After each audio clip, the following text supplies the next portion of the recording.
नमस्कार, live times TV देख रहे हैं आप और आपके साथ मैं हूं शालिका ठाकुर। और इस वक्त मेरे साथ जो शख्सियत है जिन्हें किसी तरह की कोई पहचान के मोहताज है इंट्रोड्यूस में करूं, मुझे लगता है ज़रूरत नहीं है। हिमाचल प्रदेश की एक ऐसी आवाज़ जो स्वर्णों के हित में लगातार उठती रही है, वो हमारे साथ लाइव जुड़ रहे हैं। रोमित सिंह ठाकुर हमारे साथ हैं। पहले तो लाइव टाइम्स में आपका बहुत बहुत धन्यवाद शालिका। आपकी ये महान त्याग यात्रा हमीरपुर पहुंची और आज हमीरपुर से बिलासपुर की ओर आप रवाना हो रहे हैं। कैसा ये सफर रह रहा है और क्या चुनौतियां? जी देखिए, 27 अगस्त से शालिका इस यात्रा को शुरू किया गया इस हिमाचल प्रदेश में और पूर्णतः अन्न का त्याग करके कि अखंड व्रत लेकर आज 85 डेज हो गए। तो जूस, दूध और फ्रूट्स का सेवन हमारी पूरी की पूरी टीम करके चली है। तो मुझे लगता है कि जहाँ पर लोग एक दिन का व्रत भी रखते हैं तो शाम को बोलते हैं कि नहीं व्रत खोलना है, लेकिन आज हमारे लोगों को 85 दिन इस हिमाचल प्रदेश में वो व्रत रखे हुए हो गए।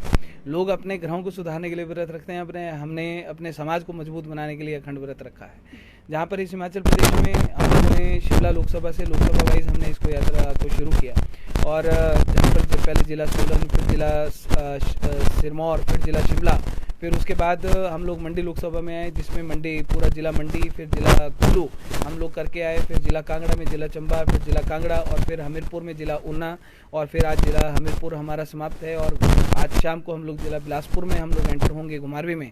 1 दिसंबर तक हम लोग जिला बिलासपुर में हम लोग रहेंगे और 1 दिसंबर से हमारी पद यात्रा शुरू होगी हिमाचल प्रदेश में और 100 किलोमीटर की पद यात्रा है। घुमारवीं से शुरू होगी कुनिहार तक और 5 दिसंबर को स्वर्ण समाज स्वाभिमान महाकुंभ का आयोजन इस हिमाचल प्रदेश में किया जाएगा। मुझे लगता है कि ऐसा आयोजन भी इस हिमाचल प्रदेश में पहली बार किया जा रहा है। देवभूमि क्षत्रिय संगठन स्वर्ण मोर्चा हमेशा से करता है, आंदोलन पे आंदोलन करता आया है। और जहाँ पर चुनौतियों की बात आती है तो चुनौतियों तो चलिए कुछ इमोशनल मोमेंट्स बीच में रहती हैं। दिवाली थी, त्योहार थे, आप घर नहीं जा पाए। सोशल मीडिया पे हम भी आपके साथ जुड़े हैं। करवा चौथ था, दिवाली का त्योहार था, बहुत छूटा। हाँ, मतलब देखिए हमारी पूरी की पूरी टीम की, मतलब किसी के घर में कोई मदर बीमार है, किसी के फादर बीमार है, वो बुला रहे हैं लेकिन नहीं जा पा रहे हैं क्योंकि संकल्प लिया है। फिर बहुत सारे फेस्टिवल्स निकले, जैसे भाई दूज निकला, रक्षाबंधन निकला, दिवाली निकली, दशहरा निकला, बहुत सारे त्यौहार बीच में निकले और हम लोग सोशल मीडिया के ऊपर देख रहे थे तो आंखों में पानी भी आ रहा था कि यार सारे के सारे लोग अपने अपने परिवारों के साथ त्यौहार मना रहे हैं और हम लोग सड़कों के ऊपर हैं। तो इमोशनल मोमेंट्स थी, लेकिन एक संकल्प को लेकर हम लोग चले कि नहीं यार, हम लोगों को अपने स्वर्ण समाज के अधिकारों की लड़ाई को लड़ना है इस हिमाचल प्रदेश में। तो वो संकल्प लेकर हम लोग चले। चुनौती की बात तो चुनौतियों तो हम लोग नहीं मानते, लेकिन ऐसा होता है कि देखिए जब आप कहीं सही काम करने के लिए चलते हैं तो बहुत सारे लोग ऐसे होते हैं कि आपको रास्ता भटकाने का काम करते हैं। कि पहले जैसे हम लोगों ने शव यात्रा निकाली थी तो बहुत सारे लोगों के पेट में दर्द होगी कि शव यात्रा निकाल दी, शव यात्रा निकाल दी, ठीक है। तो अब हम लोग पुतला दहन करने के लिए जा रहे हैं, 5 दिसंबर को दशहरा मनाने के लिए जा रहे हैं, स्वर्ण समाज के का विजयदशमी हम लोग मना रहे हैं। तो अब कईयों के पेट में दर्द दोबारा से होनी शुरू हो गई कि पुतला कैसे दहन करोगे। हमने बोला कोई माइका लाल है तो रोक कर बताया है, लेकिन आपके कई आंदोलन चलते हैं, बहुत सी चीजें आप करते हैं, लेकिन कोई भी पॉलिटिकल दल, कोई भी प्रवक्ता रोमित सिंह ठाकुर पर मैंने कभी कोई बयानबाजी करते हुए देखा नहीं और पार्टी ऐसा क्यों है? देखिए शालिका, मतलब ये बहुत अच्छी बात भी आपने पूछी और बहुत अच्छा जवाब मैं इसका आपको देना चाहता हूँ कि देखिए कि जिस दिन भाजपा कांग्रेस के नेताओं ने अगर रोमित सिंह ठाकुर के ऊपर कोई बयान दे दिया तो आप समझ सकती है कि फिर रोमित सिंह ठाकुर को वो कहाँ देखेंगे, ठीक है। तो इसलिए वो कोशिश करते हैं कि इनको नीचे रखो, ठीक है, इनके बारे में मत बोलो, इनके बारे में बात मत करो, क्योंकि अगर बात करेंगे तो ताकत बढ़ जाएगी, ठीक है। लेकिन वो शायद इस बात से भी अनजान है कि अगर वो बात नहीं करते तो हमारे बारे में, समाज के बारे में, तो साहब उनके पीठ के ऊपर, उनके माथे के ऊपर कायरता का टैग दिन प्रतिदिन मजबूत होता जा रहा है, ठीक है। उनको लगेगा कि वो अपने नाम के साथ ठाकुर लगाते हैं, अपने नाम के साथ ब्राह्मण शर्मा लगाते हैं, तो मुझे लगता है कि जिस दिन इनका जमीर जागेगा, पर मुझे लगता नहीं कि कभी जागेगा, है ना, क्योंकि मतलब ये जो लोग हैं इन लोगों ने अपने ऊपर भाजपा और कांग्रेस की एक बहुत बड़ी मोहर लगाकर ये चले माथे के ऊपर कि भैया माँ भी तुम हो, बाप भी तुम हो, ठीक है। समाज और कम्युनिटी इन लोगों के लिए कहीं पर मैटर नहीं करती। आपकी पार्टी हो या आपका संगठन हो, समानता की आप लोग बात करते हैं, समानता की बात और आप उन लोगों से कर रहे हैं जिन्होंने जिनके अलग अलग मोर्चे हैं, जातिगत मोर्चे हैं जिनके, तो ये समझ पाएंगे आपकी बात? जी देखिए, बात ऐसी है कि जहाँ पर भाजपा कांग्रेस की बात आती है, मैं तो अपने सो कॉल्ड जो राजपूत हमारे हिमाचल प्रदेश में हैं, नाम के आगे हमारे लड़के लड़कियाँ ठाकुर लगा के चलते हैं, हमारे ब्राह्मण लगा के चलते हैं, मैं उन लोगों से भी बात मैं बोलना चाहता हूँ, उन युवाओं को मैं बोलना चाहता हूँ कि जिन भाजपा कांग्रेस की तुम वाहवाही करते हो कि यार ये ऐसे हैं, बड़े अच्छे हैं, ऐसे अच्छे हैं, और तुम बोलते हो कि हाँ जी ये सरकारें बहुत अच्छी हैं, जातिगत खाई में तो इन लोगों ने खोदा, डुबोया हमारे लोगों को। भाजपा में एससी मोर्चा, एसटी मोर्चा, ओबीसी मोर्चा, अल्पसंख्यक मोर्चा, सारे के सारे मोर्चे इन लोगों ने बनाए, कांग्रेस ने सारे के सारे मोर्चे बनाए। अगर ये लोग इतने वैसे हैं तो स्वर्ण मोर्चा क्यों नहीं बनाया आज तक? बात करते ना राजपूतों को, ब्राह्मणों को बनाते थे राजपूत मोर्चा, ब्राह्मण मोर्चा, नहीं बनाया ना साहब, ठीक है। क्यों? क्योंकि वोट का आधार इन लोगों ने दलितों को बनाया कि उनके नाम पर ये जो भाजपा कांग्रेस में जो हमारे लोग हैं शालिका, वो एक मुफ्त का वोटर बन के, देखो आप पत्रकार हैं, जब भी कहीं पर विधानसभा के चुनाव होते हैं, भी मान लीजिए लोकसभा के चुनाव भी होंगे, तो लोकसभा के चुनाव में आप एक आंकड़ा लेकर चलेंगे कि यार भाजपा की गिनती तो 2 लाख से शुरू होगी लोकसभा में, कांग्रेस की गिनती इतने से शुरू होगी। वो 2 लाख लोग हैं कौन? वो 2 लाख लोग हमारे हैं जो राजपूत समाज, ब्राह्मण समाज, बढ़िया खत्री समाज से आते हैं, कि जिनके सामने अगर भाजपा कांग्रेस गधा भी खड़ा कर देगी, वो गधे को 2 लाख वोट दे देंगे, आदमी को दरकिनार कर देंगे। तो जो हमारे लोग हैं, हमारे लोग इस बात में अनभिज्ञ हैं कि इन लोगों ने हमेशा से जातिवाद को बढ़ाया है। भाजपा कांग्रेस वालों में इतना दम है तो यहाँ पर इतने मोर्चे बनाए, राजपूत ब्राह्मण मोर्चा बनाए इस हिमाचल प्रदेश में, बढ़िया खत्री मोर्चा बनाए, राष्ट्रीय दिव्यांग पार्टी तो स्वर्ण मोर्चा इस हिमाचल प्रदेश में, क्या इस देश में पहली राजनीतिक दल है जिसने स्वर्ण मोर्चा इस हिमाचल प्रदेश में बनाया है?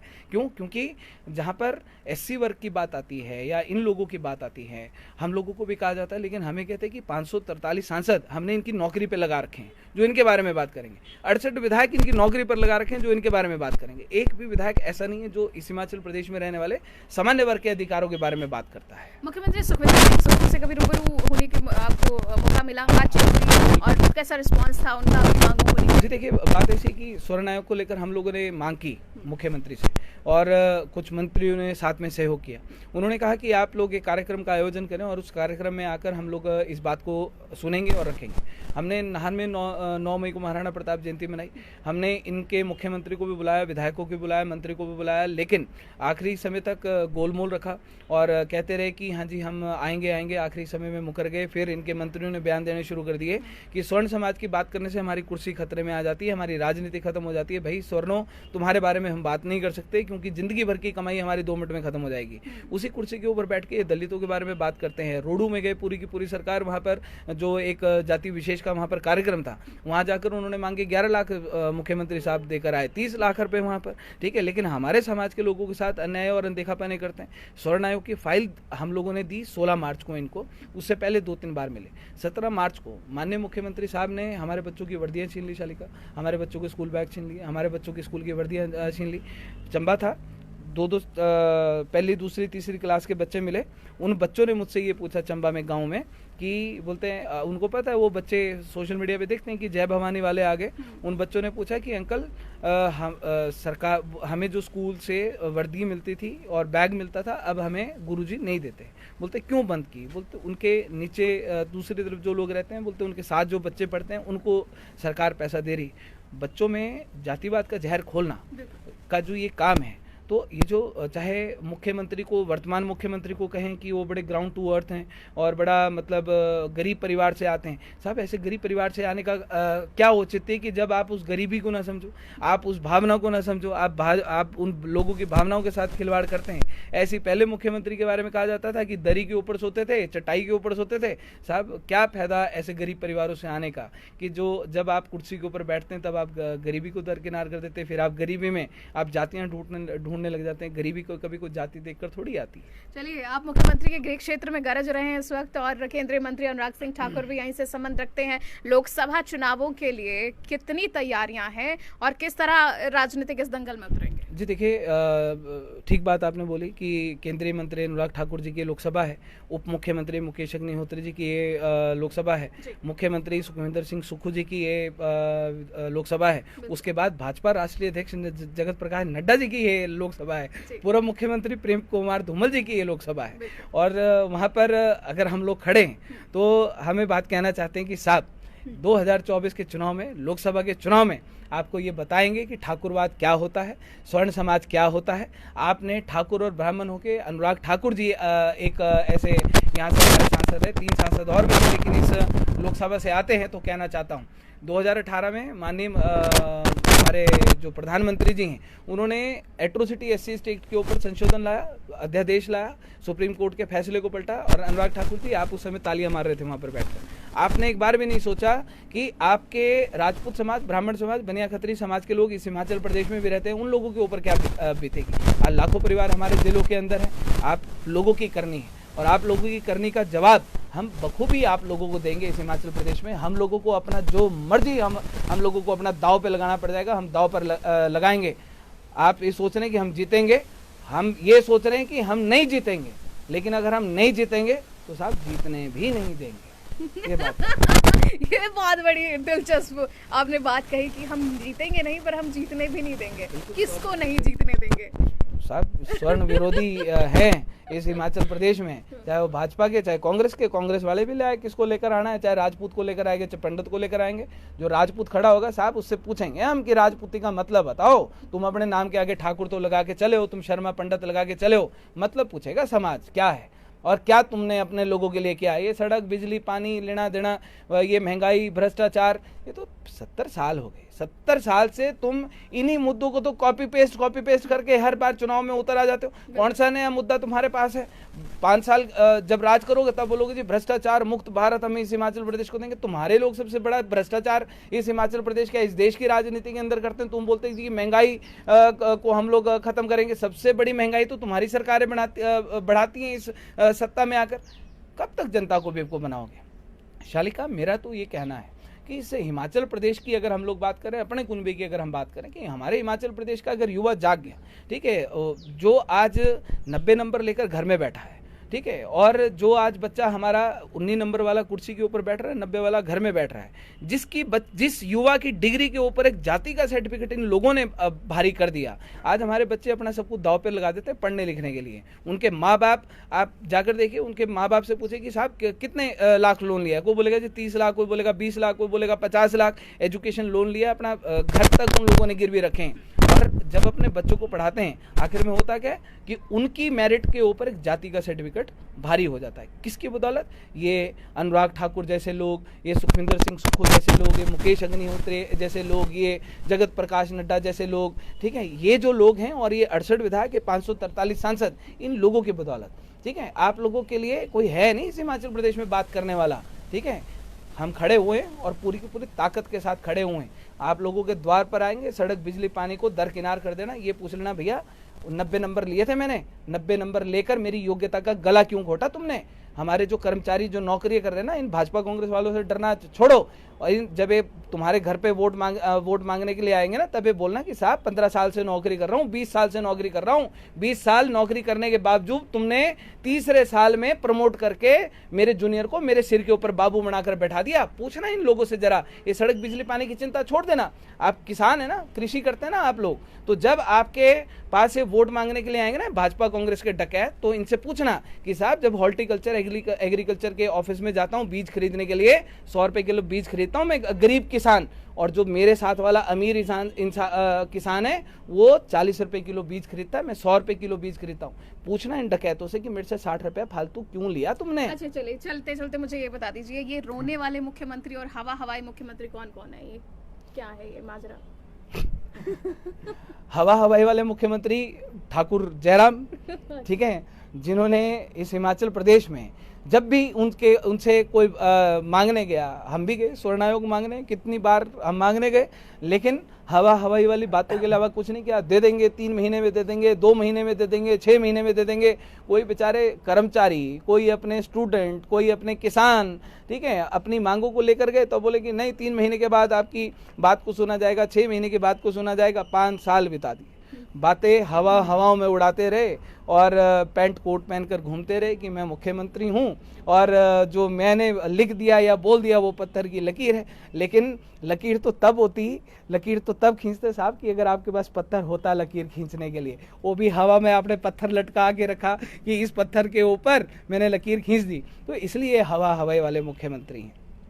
बात आती है रोने वाले मुख्यमंत्री वर्तमान ठाकुर सुखविंदर सिंह सुक्खू जी, जिनको आज इस हिमाचल प्रदेश में नायक के तौर पर भी जाना जा रहा है और ये भी कहा जा रहा है कि इन जैसा मुख्यमंत्री गरीब परिवार से उठा हुआ एक संघर्षशील मुख्यमंत्री इस हिमाचल प्रदेश को मिला है।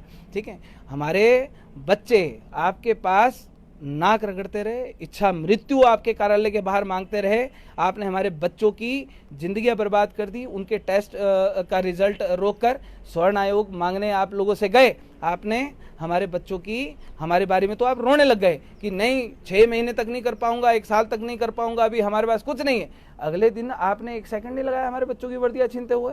कर्मचारी जितनी बार गए, जितने लोग हमारे पास इनके पास जाते हैं, तो हर बार वो कि सरकार खाली है, सरकार की आर्थिक स्थिति ठीक नहीं है, हमारे पास ये नहीं है, अब हमारे पास वो नहीं, तो हर बार रोने लग जाते हैं कि साल के बाद आओ, 2 साल के बाद आओ। तो इसलिए रोने वाले मुख्यमंत्री इस हिमाचल प्रदेश को मिले हैं। चलिए, बहुत बहुत शुक्रिया आपका, बहुत कीमती समय आपने हमें दिया और लाइव टाइम्स टीवी पर आपने तमाम सवालों के जवाब सुने हैं बड़ी बेबाकी के साथ। बहुत बहुत धन्यवाद। बहुत बहुत धन्यवाद। और आपके लाइव टाइम्स के माध्यम से हिमाचल प्रदेश के जो हमारे स्वर्ण समाज के लोग हैं, मैं आपसे आह्वान करना चाहता हूं। बहुत सारे लोग अभी आपको डराने धमकाने का प्रयास करेंगे कि तुम पुतला नहीं जला पाओगे, नहीं कर पाओगे, वो नहीं कर पाओगे, लेकिन डरना नहीं, उनको जवाब देके चलना कि कोई हिमाचल प्रदेश में ऐसा माई का लाल ऐसा पैदा नहीं हुआ है जो पुतला जलने से रोके, दशहरा हम लोगों को मनाने से रोके। 5 दिसंबर को इन भाजपा कांग्रेस की बेड़ियां जंजीरें तोड़ के आप लोगों को अपनी ताकत का एहसास कराने के लिए आपको कुनिहार की ओर आप लोगों को कूच करना है। 5 दिसंबर को हम लोग अपनी ताकत दिखाएंगे साहब। आज आप लोगों ने अगर हल्के में छोड़ दिया ना, पांव के नीचे कुचल देंगे भाजपा कांग्रेस वाले। आज ये स्वर्ण समाज बड़ी हिम्मत के साथ, बड़ी ताकत के साथ इन लोगों के सामने खड़ा हुआ है। तय स्वर्ण समाज के राजपूत ब्राह्मणों और खत्री बणियों के बच्चों के ऊपर डिपेंड करता है, युवाओं के ऊपर डिपेंड करता है कि साहब आप असली अब खून को पहचानते हैं तो निकलेंगे। अगर इन लोगों के सामने सर झुकाकर खड़े रहेंगे, रुमित सिंह ठाकुर डंके की चोट पे आप लोगों के साथ खड़ा है, आप इनकी बेड़ियां तोड़ो, इनके बंधन आप इनके तोड़ो, आपको कोई हाथ भी लगा देगा, रुमित सिंह ठाकुर खड़ा, ईंट से ईंट बजा दूंगा हिमाचल प्रदेश में। लेकिन निकलो, जहां पर छत्र छाया की बात आती है, शेल्टर की बात आती है, रुमित सिंह ठाकुर खड़ा पूरी ताकत के साथ आप लोगों को छत्र छाया देने के लिए। आओ 5 दिसंबर मिलते हैं कुनिहार में। चलिए, बहुत बहुत शुक्रिया। लाइव टाइम्स टीवी पर ये विशेष बातचीत देख रहे थे आप और स्वर्णों के हित में आवाज उठाने वाले रुमित सिंह ठाकुर को आप देख और सुन रहे थे। धन्यवाद। जय हिंद, जय भारत।